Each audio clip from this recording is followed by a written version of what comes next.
जय माता दी। चैत्र नवरात्रि का पावन समय वह दिव्य क्षण होता है जब पूरी सृष्टि में माता की ऊर्जा जागृत होने लगती है।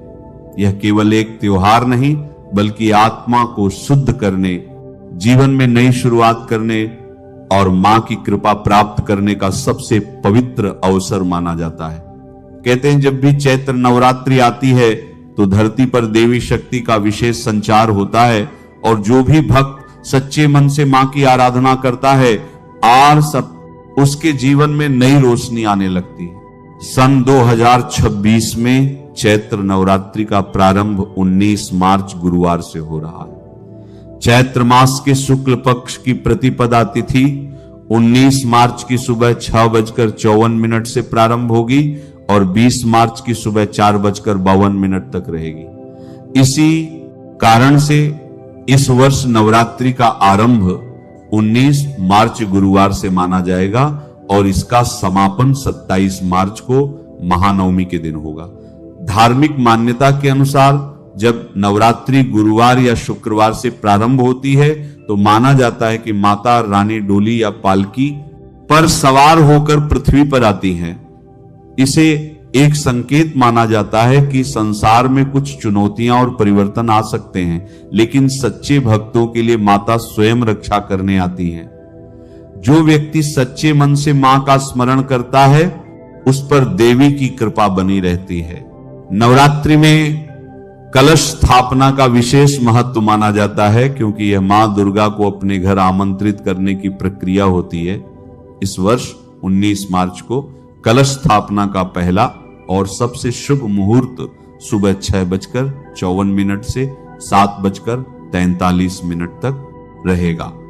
यदि कोई भक्त इस समय कलश स्थापना नहीं कर पाता तो दूसरा शुभ समय अभिजीत मुहूर्त में दोपहर 12:10 से 12:58 तक रहेगा। इस समय किया गया कलश स्थापना और पूजन अत्यंत शुभ फल देने वाला माना जाता है।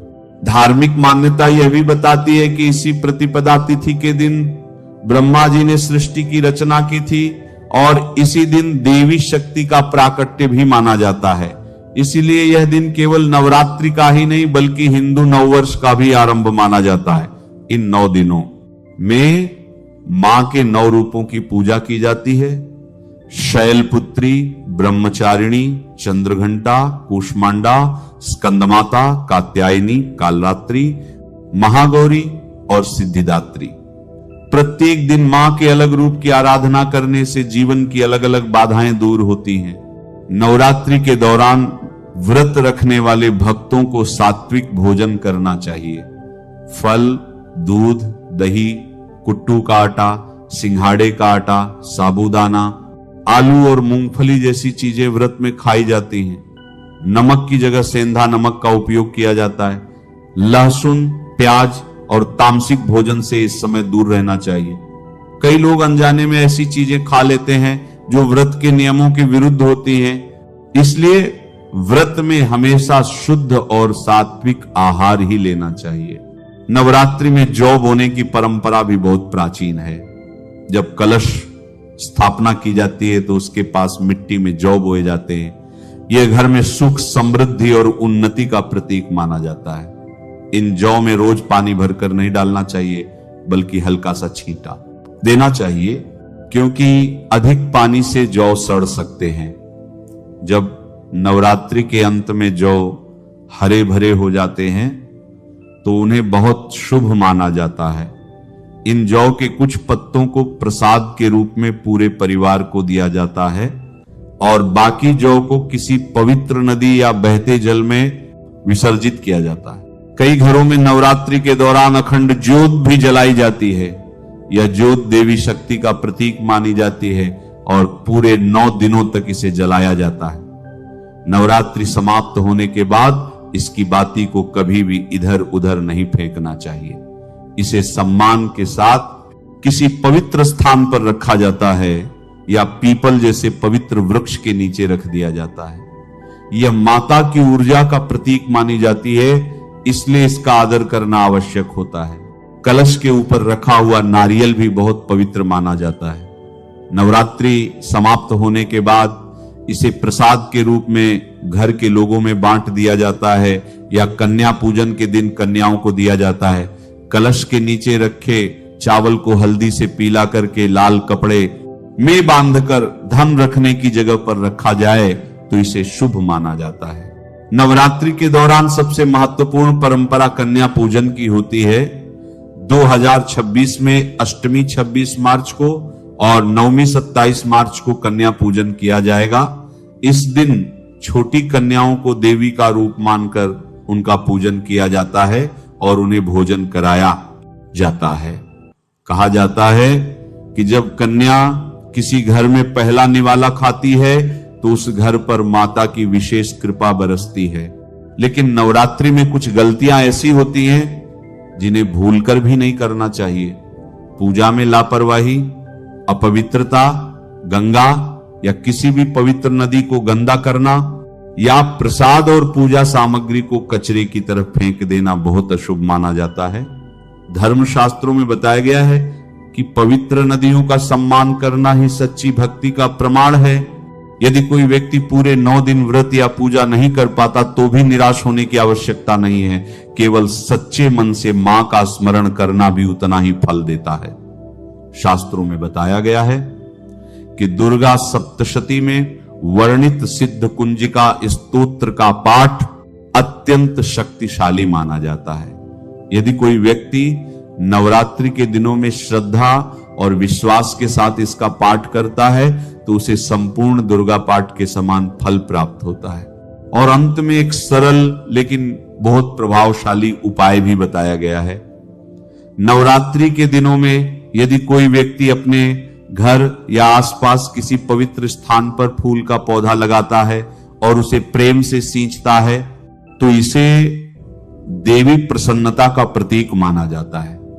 यह कार्य प्रकृति और देवी दोनों की सेवा माना जाता है और इससे घर में सकारात्मक ऊर्जा का संचार होता है। इसलिए इस वर्ष जब 19 मार्च से चैत्र नवरात्रि प्रारंभ हो तो पूरे विश्वास, प्रेम और श्रद्धा के साथ मां की आराधना करें। याद रखिए, माता रानी को बड़े बड़े अनुष्ठान नहीं बल्कि सच्चे मन की भक्ति सबसे अधिक प्रिय होती है। जो भी भक्त मां को सच्चे हृदय से पुकारता है उसके जीवन के अंधकार दूर होने लगते हैं और मां दुर्गा की कृपा से उसके जीवन में सुख, शांति और समृद्धि का प्रकाश फैल जाता है। अगर कोई व्यक्ति मंदिर के किनारे में मदार का पौधा लगा दे, ध्यान से सुनिए, जो सफेद कलर का मदार का पौधा होता है किसी भी मंदिर के किनारे में लगा देते हैं। यह पुष्प वहां पर उपस्थित जो देवी देवता हैं जो मंदिर में वास करते हैं, जैसे शिव मंदिर है, शिव मंदिर में मदार का पौधा लगाते हैं तो इसका एक पुष्प अगर कोई भी व्यक्ति चढ़ा दे शिव मंदिर में तो आपको एक स्वर्ण दान के बराबर पुण्य की प्राप्ति होती है। तो मदार का पौधा लगाने से इसमें जो फूल खिलेंगे वह जाकर देवी देवताओं को चढ़ाए जाएंगे तो उसका आपको पुण्य की प्राप्ति होगी। जो व्यक्ति चढ़ा रहा है उसको आधा फल मिलेगा और आधा फल आपको प्राप्त होना शुरू हो जाएगा। तो मदर का पौधा अगर कोई भी व्यक्ति नवरात्रि के समय में किसी भी शिव मंदिर के या माता रानी के मंदिर में या उनके समीप में जाकर लगाते हैं तो अक्षय पुण्य की प्राप्ति होती है। ना इसमें आपको व्रत करना है, ना पूजा पाठ करने की जरूरत है, बस आप कोई भी फूलों का पौधा लगा सकते हैं। इस श्रेणी में आते हैं जैसे मदार का पौधा, सदाबहार का पौधा। सदाबहार जो हमेशा हरियाली रहता है और ये हमेशा फूलते हैं। ऐसे फूल का आपको चयन करना है जो हमेशा फूलते रहे, जिसमें फल फूल आते रहे। तीसरे नंबर पर आता है कनेर का पौधा। जो कनेर का पौधा है ये देवी मां का श्रृंगार कहा गया है। कनेर के पौधे से अगर कोई भी व्यक्ति कनेर का पौधा, सफेद कलर का अगर कनेर है तो फिर इसे अति उत्तम माना जाता है। कनेर के पौधे को पार्वती का स्वरूप कहा गया है। धर्मशास्त्रों में तो कनेर का पौधा चढ़ाने से माता रानी बहुत प्रसन्न होती हैं और गोदान के बराबर हमें फल की प्राप्ति होती है। आप चाहते हो तो गुड़हल का पौधा लगा सकते हैं। मंदिर के किनारे में देवी मंदिर के किनारे में अगर कोई भी व्यक्ति गुड़हल के फूल का पौधा लगाता है तो हमारे धर्म शास्त्रों में ऐसा कहा गया है, गुड़हल के वृक्ष पर साक्षात मां जगदम्बा का वास होता है। जी हां, ये मैं कोई हवा में हवाई बात नहीं कर रहा हूं, प्रमाणित बात कर रहा हूं। धर्मशास्त्रों में भी लिखा है, आप माता रानी को 56 भोग लगाएं या ना लगाएं, कोई श्रृंगार का सामान चढ़ाए या ना चढ़ाए, इससे कोई फर्क नहीं पड़ता। लेकिन अगर कोई भी व्यक्ति नवरात्रि के समय में गुड़हल का पुष्प माता रानी को सच्चे मन से अगर माला पिरो करके 21 की संख्या में या 11 की संख्या में चढ़ा दे तो उस व्यक्ति की वह मनोकामना पूर्ण होने से साक्षात ब्रह्मा भी नहीं रोक पाते हैं। गुड़हल का फूल माता रानी को चढ़ाने से, नवरात्रि में आपने पूजा पाठ व्रत रखते हैं, पूजा पाठ कर रहे हैं, कोई बात नहीं। अगर आप व्रत नहीं कर पा रहे हैं, पूजा पाठ में टाइम नहीं दे पा रहे हैं, तो गुड़हल का फूल माता रानी को नवरात्रि के किसी भी एक दिन 21 फूलों की माला पिरोकर, माला बनाकर माता को चढ़ा देना, संपूर्ण व्रत का फल मिल जाएगा। आपने नवरात्रि का व्रत रखा हो या ना रखा हो, इससे कोई फर्क नहीं पड़ता, बस गुड़हल का फूल माता रानी को चढ़ा देना। तो ऐसा कहा गया है। कोई व्यक्ति अपने जीवन काल में अगर नवरात्रि के समय में गुड़हल का पौधा लगा देता है और इस पौधे में फूल आना शुरू हो जाते हैं और ये फूल अगर देवी देवताओं को चढ़ना शुरू हो जाते हैं, तो माता रानी आजीवन आपकी बिल्कुल ही मदद करेंगी, आपके ऊपर अपनी कृपा बरसाएंगी, आपको अपना पूर्ण आशीर्वाद देंगी और जब तक आप इस संसार में जिएंगे कभी भी निर्धन नहीं रहेंगे। ई नाची प्रकाप का आपके, ऐसे में आप अष्टमी और नवमी को, इन दोनों तिथियों में कन्या पूजन अवश्य ही करें, कन्याओं को भोजन अवश्य खिलाएं। शास्त्रों में 9 दिनों के नवरात्रि को बहुत ही शुभ और मंगलकारी माना जाता है और वहीं 8 दिनों के नवरात्रि को अच्छा नहीं माना जाता। ऐसे में 10 दिनों के नवरात्रि बहुत ही शुभ माने गए हैं। शास्त्रों के अनुसार नवरात्रि के दिनों में माता रानी का पूजन करने से, कन्या पूजन करने से मां अभय वरदान प्रदान करती हैं। कुंडली में जो कष्ट होते हैं उन्हें ठीक कर देती हैं। श्रीधर की तरह ही सच्चे हृदय वाले व्यक्ति के सभी कष्टों का निवारण मां शीघ्र ही करती है। मां की उपासना से विनम्रता का विकास होता है, सभी कष्ट, दरिद्रता, दुख नष्ट हो जाते हैं। नवरात्रि में माता रानी का व्रत और पूजन किया जाता है, लेकिन नवरात्रि के दौरान सबसे ज्यादा महत्व होता है कन्या पूजन का। कन्या रानी जो होती है फूल की पंखुड़ियों की तरह नाजुक होती है। कन्या पूजन सर्वोपरि और श्रेष्ठ है। कन्या के रूप में स्वयं जगदम्बा देवी, माता वैष्णो, 9 देवियां अर्थात समस्त ब्रह्मांड इनके शरीर के कण कण में वास करते हैं। बहुत कम लोग जानते हैं। 33 कोटि देवी देवताओं का वास होता है कन्याओं के मस्तक पर। कन्या चाहे छोटी हो या चाहे बड़ी हो, वह सदैव पूजनीय है, मां के समान मानी जाती है, माना जाता है। व्रत और उपासना से माता रानी इतनी प्रसन्न नहीं होती है जितना कि कन्या पूजन से होती है। नवरात्रि में छोटी छोटी कन्याओं को माता रानी का स्वरूप माना जाता है। कन्याओं को भोग लगाया जाता है, उन्हें प्रसन्न किया जाता है और बदले में आशीर्वाद मांगा जाता है। कन्याओं को प्रसन्न करने के लिए गिफ्ट, उपहार वगैरह दिए जाते हैं। माना जाता है अगर कन्याओं को कोई भेंट दी जाए और वह उसे खुशी खुशी स्वीकार कर ले तो इसका मतलब है माता रानी अर्थात माता वैष्णो ने वह भेंट स्वीकार कर ली। जिन पर कन्याएं प्रसन्न होती हैं तो समझो उन्हें माता रानी का आशीर्वाद मिल गया और माता रानी की कृपा से उन्हें मुंह मांगा वरदान प्राप्त होता है। कन्या पूजन कोई मामूली पूजन नहीं होता। समस्त ब्रह्मांड में जो पूजा होती है उनसे बढ़कर कन्या पूजन को माना जाता है। 10 बार गंगा स्नान करने से और 100 बार यज्ञ करने से तथा 1000 बार यात्रा करने से जो पुण्य मिलता है वह मात्र 1 बार कन्या पूजन करने से करोड़ों गुना फल भक्त को मिल जाता है। इसीलिए कहा जाता है कि कन्याओं को सताना नहीं चाहिए, इससे समस्त ब्रह्मांड हिल जाता है। कन्याओं की जितनी सेवा की जाए कम ही होती है। कन्याएं कोई मामूली नहीं होती। कन्या के रूप में स्वयं उनके मस्तक पर विराजमान होकर स्वयं देवी चलकर आपके घर तक आती हैं। नवरात्रि में 2 साल से लेकर 10 साल तक की कन्या का पूजन होना चाहिए। अष्टमी अथवा नवमी को कन्याओं के पैर धोकर उन्हें भोजन कराना, उपहार आदि देना श्रेष्ठ माना जाता है या दुर्लभ माना जाता है। ऐसा मौका कभी हाथों से नहीं जाने देना चाहिए।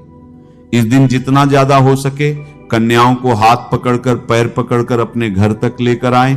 कैसे करें कन्याओं का स्वागत? कन्या जब आपके घर आए तब सभी के पैरों को दूध और पानी से धोना चाहिए। खासकर मर्दों को कन्याओं के पैर अवश्य धोने चाहिए, इससे माता वैष्णो प्रसन्न होती हैं। फिर उसके बाद कन्याओं को किसी साफ जगह पर जमीन पर कपड़ा बिछाकर बैठाना चाहिए। उनके माथे पर अक्षत, फूल और कुमकुम लगाना चाहिए। फिर उसके बाद भोजन ग्रहण करवाना चाहिए।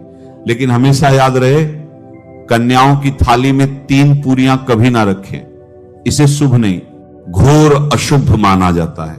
3 पूरियां तथा 3 रोटियां मरने वाले व्यक्ति के लिए निकाली जाती हैं और जेल में कैदियों के लिए दी जाती हैं। ऐसे में कन्याओं को उनकी थाली में 3 पूरी कभी ना दे, लेकिन 12 करके पूरियां दे सकते हैं। इससे 3 संख्या टल जाती है और दोष भी नहीं लगता। कन्याओं को खाना खिलाने के बाद अंत में कन्याओं के सिर पर लाल चुनरी ओढ़ानी चाहिए और भोजन में आपको खीर, पूरी, हलवा, चना तथा आलू की सब्जी, छोले वगैरह की सब्जी खिलानी चाहिए। पनीर आदि भी खिलाया जा सकता है। वैसे माता रानी का प्रिय भोजन खीर, हलवा, पूरी और छोले आदि ही है। लेकिन भूल से भी लहसुन और प्याज का इस्तेमाल कभी ना करें, अन्यथा अनर्थ हो जाएगा। अक्सर कई लोग कन्याओं को कुरकुरे का पैकेट, चिप्स वगैरह का पैकेट खिलाते हैं, जो कि घोर अनर्थ माना जाता है, क्योंकि इसमें लहसुन, प्याज का इस्तेमाल होता है, जिसके कारण आपका व्रत खंडित हो सकता है। मां दुर्गा क्रोधित हो सकती हैं। जहां आपने 9 दिनों तक लहसुन, प्याज का परहेज किया, लेकिन आपकी एक गलती पूरे व्रत को खंडित कर सकती है। इतना भी नादान नहीं बनना चाहिए कि माता रानी रुष्ट हो जाएं और कन्याओं को भी अशुद्ध भोजन खाना पड़े। कन्याओं को डिब्बा बंद कोई भी ऐसी चीज ना खिलाएं जिसमें लहसुन प्याज होता है। कई चीज तो ऐसी होती है मार्केट में जिसके अंदर लहसुन प्याज का इस्तेमाल होता है। ऐसा आप कभी मत करना। कई लोग कन्या पूजन में खाना घर पर नहीं बनाते और मार्केट से रेडीमेड लाकर ही खिलाते हैं तथा दही, जलेबी भी खिलाते हैं, जो कि शुभ नहीं माना जाता। दोस्तों, ऐसा खाना वे लोग खिलाते हैं जिनके घर में मान लीजिए कोई दुर्घटना आदि हो गई है, या घर में कोई बीमार है, या कोई मुसीबत है, तब वे ऐसा करते हैं। लेकिन अगर आप स्वस्थ हैं, आपको कोई पीड़ा नहीं है, तो ऐसा भूलकर भी नहीं करना चाहिए। माता रानी दही, जलेबी नहीं, आपके हाथों का बना भोजन खाना चाहती हैं, आपका प्यार चाहती हैं। फिर चाहे आप घर में एक ही पूरी क्यों ना बनाएं, माता के लिए आप स्वयं ही अपने हाथों से माता रानी को भोजन खिलाएं। देखिए, भले ही आप दही जलेबी खिला सकते हैं, परंतु माता को घर का बना हुआ शुद्ध भोजन ही अति प्रिय है। खासकर नवरात्रों के दौरान घर में पक्का खाना अवश्य बनाना चाहिए। माता रानी बहुत प्रसन्न होती हैं। घर का बना पक्का खाना ही कन्याओं को खिलाना चाहिए। हमेशा याद रखें, कन्याओं को प्लास्टिक के बने बर्तन में खाना नहीं खिलाना चाहिए। ऐसे बर्तन पूजा पाठ के लिए शुभ नहीं, अशुभ होते हैं, क्योंकि प्लास्टिक के ज्यादातर बर्तन जो होते हैं जानवरों की हड्डियों द्वारा बनाए जाते हैं। इसीलिए ऐसा पाप मत करना। कन्याओं को हमेशा स्टील के बर्तन या पत्तों से बने बर्तनों में ही भोजन कराना चाहिए, बहुत ही शुभ माना गया है। अगर पेड़ के पत्ते में भोजन कराते हैं तो माता अभय वरदान प्रदान करती है। एक और बात हम आपको बताने वाले हैं कि यदि नवरात्रों के समाप्त होने के बीच में कन्या पूजन में शुक्रवार का दिन पड़ जाए तो कन्याओं को कोई भी खट्टी चीज नहीं खिलानी चाहिए। क्योंकि शुक्रवार का दिन माता संतोषी को समर्पित होता है और माता संतोषी नवरात्रों के दिनों में सक्रिय अवस्था में होती हैं, यानी वह भी 9 देवियों के साथ आपके घर में आती हैं। इसीलिए कन्याओं को भूलकर भी शुक्रवार का दिन अगर पड़ जाए तो खट्टी चीज घर में नहीं बनानी चाहिए और कन्याओं को भी खट्टी चीज नहीं खिलानी चाहिए। घोर पाप लगेगा आपको, किया कराया सब बर्बाद हो सकता है। खट्टी चीजों से माता संतोषी रुष्ट हो सकती हैं, चिढ़ सकती हैं, आपको श्राप दे सकती हैं। इसीलिए नादान ना बने। भोजन कराने के बाद कन्याओं की थाली में एक लौंग जरूर रखना चाहिए, क्योंकि लौंग देवी शक्ति तथा दुर्गा मां को बहुत प्रिय है। लौंग माता शक्ति का प्रतीक होती है। लौंग में नवदुर्गा का वास होता है। इन 9 दिनों में माता रानी को लौंग का भोग ही लगाया जाता है। तो खाना खाने के बाद कन्याओं को लौंग अवश्य अर्पित करें। माता रानी को अमृत से बढ़कर लौंग प्रिय है, इसीलिए कन्याओं की थाली में चुपचाप एक लौंग जरूर रख दें, आपका भाग्य चमक जाएगा। माता लक्ष्मी आपके जीवन में धन की कोई भी कमी नहीं होने देंगी। आपको बता दें कन्याओं को उपहार में क्या दें। कन्याओं को खुश करने के लिए उनकी थाली में दक्षिणा डालें, ताकि आपके घर में संपन्नता बनी रहे तथा धन की कोई भी कमी ना हो। कन्या जब आपके घर से खुशी खुशी धन लेकर जाती है तो वह भी आपको खुशी खुशी कई गुना धन प्रदान करती हैं। इस समय कंजूसी मत करना, खुशी खुशी कन्याओं को धन अवश्य देना। कन्याओं को कोई सुंदर गिफ्ट दे सकते हैं। शास्त्रों में बताया जाता है कि कन्या जितनी खुश होती है माता रानी उतना ही जल्द फल की प्राप्ति प्रदान करती हैं। जब कन्या अपने घर के लिए प्रस्थान करे तो उनके चरण जरूर छू ले और अपने मन में अपनी प्रार्थना को पूरा करे। सच्चे दिल से मांगी हुई मुराद माता रानी अवश्य ही पूरी करती हैं। सच्चे दिल का मतलब होता है मन में कोई भी लालच ना हो, और अगर वह लालच माता को पाने के लिए हो तो उसे कहते हैं सच्ची श्रद्धा और सच्ची भक्ति। ऐसी भक्ति के आगे स्वयं 33 कोटि देवी देवता आपको नमस्कार करते हैं। नवरात्रों के दिनों में अगर मिल जाए आपको यह संकेत तो समझो मां दुर्गा आपके घर में आ चुकी हैं। यह संकेत बताते हैं मां दुर्गा का आशीर्वाद आपको प्राप्त होने वाला है। तो आइए शुरू करते हैं। पहला संकेत, जब आप कलश स्थापना करते हैं तो जौ कैसे निकले हैं? हरियाली बहुत ही शुभ मानी गई है। कहा जाता है कि जौ से निकली हरियाली हमारे भविष्य में होने वाले अच्छे और बुरे का संकेत देती है। यह सभी बातें हमारे आने वाले साल का भविष्य बताती हैं। यदि आपने जौ बोए हैं और वह किसी कारणवश नहीं उग पाए हैं तो यह संकेत बड़ा ही मनहूस माना गया है। कहा जाता है कि नवरात्रों में जौ अगर सूख जाते हैं या बढ़ते नहीं हैं तो आपको समझ लेना चाहिए कि यह साल आपका खराब होने वाला है तथा घर में कोई बीमारी आने वाली है, या दिन दुगनी रात चौगुनी आपकी आय कम होने वाली है या घटने वाली है। दोस्तों, यह धन हानि का संकेत माना गया है, क्योंकि आपने कोई ना कोई गलती ऐसी कर दी होगी जिसके कारण माता रानी नाराज हो गई हैं। इसीलिए माता रानी से आप क्षमा अवश्य मांग लें। मां अपने भक्तों को अवश्य माफ करती है। हाथी है, मां ही होती है जो अपने बेटे को, अपने लाल को हर गलती पर माफ करती है। लेकिन ऐसा बेटा किस काम का जो मां से माफी ना मांगे। इसीलिए माता रानी से अपनी गलती की माफी अवश्य मांग ले। मां वैष्णो अपने भक्तों को कभी निराश ही नहीं करती, बल्कि उन्हें धन धान्य से और खुशियों से परिपूर्ण बना देती हैं। यदि जौ हरे भरे हो जाते हैं तो यह शुभ संकेत होता है। इससे आने वाले समय में आपको बहुत ज्यादा धन लाभ होगा। माना जाता है कि एक का सिक्का या चांदी का कोई भी सिक्का जौ के बीचों बीच में अगर मिट्टी में दबा दिया जाए तो घर में सुख समृद्धि आती है। माता लक्ष्मी दौड़ी दौड़ी चली आती है। जौ के अंदर हमेशा 1 रुपए का सिक्का अवश्य डालना चाहिए। जौ को खाली नहीं रखना चाहिए, उसमें धन वगैरह अवश्य डालना चाहिए। इससे माता का आशीर्वाद सदैव परिवार पर बना रहता है और जीवन में कोई भी संकट नहीं आता।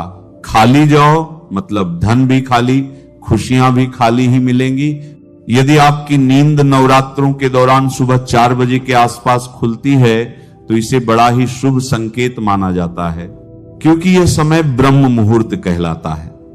इस समय देवी शक्ति अपने सच्चे भक्तों को ही जगाती हैं। इस समय उठना मतलब माता की कृपा प्राप्त करने के बराबर माना गया है। यह संकेत बताते हैं कि माता की सच्ची भक्ति का प्रभाव आपके ऊपर हो चुका है और माता रानी आपको जल्दी ही कोई खुशखबरी देने वाली है। मां आपकी सच्ची भक्ति से बहुत खुश है। यदि नवरात्रि में आपका मन प्रसन्न होने लगे, पूजा पाठ में आपका मन लगने लगे, पूजा करते समय मन का शांत होना, यह दर्शाता है कि आपको बहुत जल्द मां की कृपा प्राप्त होने वाली है। माता रानी आपकी भक्ति से बहुत खुश है। आपकी भक्ति माता रानी को आनंद दे रही है। ऐसे व्यक्ति को समझ जाना चाहिए कि उसके जीवन में अब अच्छा समय आने वाला है। नवरात्रों के दौरान अगर मां के गले से फूल गिर जाए तथा जौ के हरे भरे पत्ते अगर बिन हवा के हिल जाएं, तो इसे अति उत्तम माना गया है।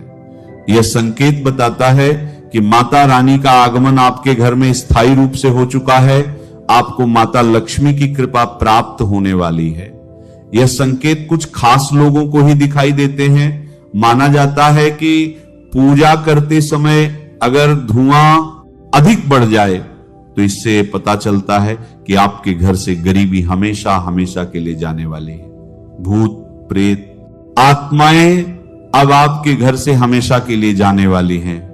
पूजा करते समय धुएं का अधिक होना बहुत ही शुभ और मंगलकारी माना गया है। यह संकेत भविष्य में अच्छे परिणाम को दर्शाते हैं। आत्माएं द्वार पर गाय का आना, वेदों में बताया जाता है कि नवरात्रि के दौरान गाय माता का घर में आना बड़ा ही शुभ संकेत माना गया है। नवरात्रि में द्वार पर गाय का आना अत्यंत शुभ है। यदि आपके भी द्वार पर गाय आती है तो गाय के माथे पर कुमकुम लगाना ना भूलें तथा गाय को रोटी जरूर खिलाएं। इससे महादुर्गा अत्यंत प्रसन्न होंगी और आपकी झोली खुशियों से भर देंगी। द्वार पर गाय का बार आना भी जीवन में आने वाले अच्छे संकेतों की ओर इशारा करता है। सपने में शेर का दिखाई देना, अगर आपके सपनों में मां दुर्गा दिखाई देती हैं, अर्थात कोई भी देवी अगर आपके सपनों में दिखाई देती है तो बड़ा ही शुभ माना गया है। नवरात्रों के पावन अवसर पर माता के दर्शन किसी खास भक्तों को ही होते हैं। ये सपने कभी किसी को शेयर मत करना। यदि माता की सवारी शेर रात्रि में सपने में बार बार दिखाई देता है तो मां दुर्गा आपसे प्रसन्न है।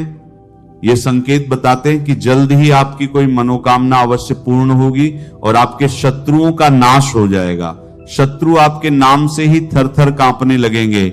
मां दुर्गा का वाहन शेर है, इसीलिए नवरात्रि में शेर का दिखाई देना अत्यंत शुभ संकेत होता है। यदि कोई छोटी कन्या आपको सुबह सुबह लाल वस्त्र धारण किए हुए दिखाई देती है तो आपने साक्षात मां दुर्गा के दर्शन किए हैं। यदि नवरात्रों में सबसे पहले आपके घर में कन्याओं का आगमन हो जाए तो समझो आपको दुनिया की कोई भी शक्ति, ब्रह्मांड की कोई भी शक्ति आपको करोड़पति होने से नहीं रोक सकती। आपके जीवन में, आपके घर में माता लक्ष्मी का आगमन होने वाला है। आप दिन दुगनी रात चौगुनी तरक्की करेंगे। अब आप खुशियां मनाइए और मिठाइयां बांटिए। ऐसे में कन्याओं को भरपूर तरीके से खुश रखें और उनका आगमन दूध से चरण धुलाकर करें। कोई भी कंजूसी ना करें। माता रानी आपको ये संकेत दे रही है कि अब आपका बुरा समय समाप्त हो चुका है। अब जीवन में सुख समृद्धि के द्वार खुल जाएंगे। नमः शिवाय। श्री महालक्ष्मी नमः। नमो भगवते वासुदेवाय। जय मां सरस्वती। जय श्री कृष्ण। राधे राधे।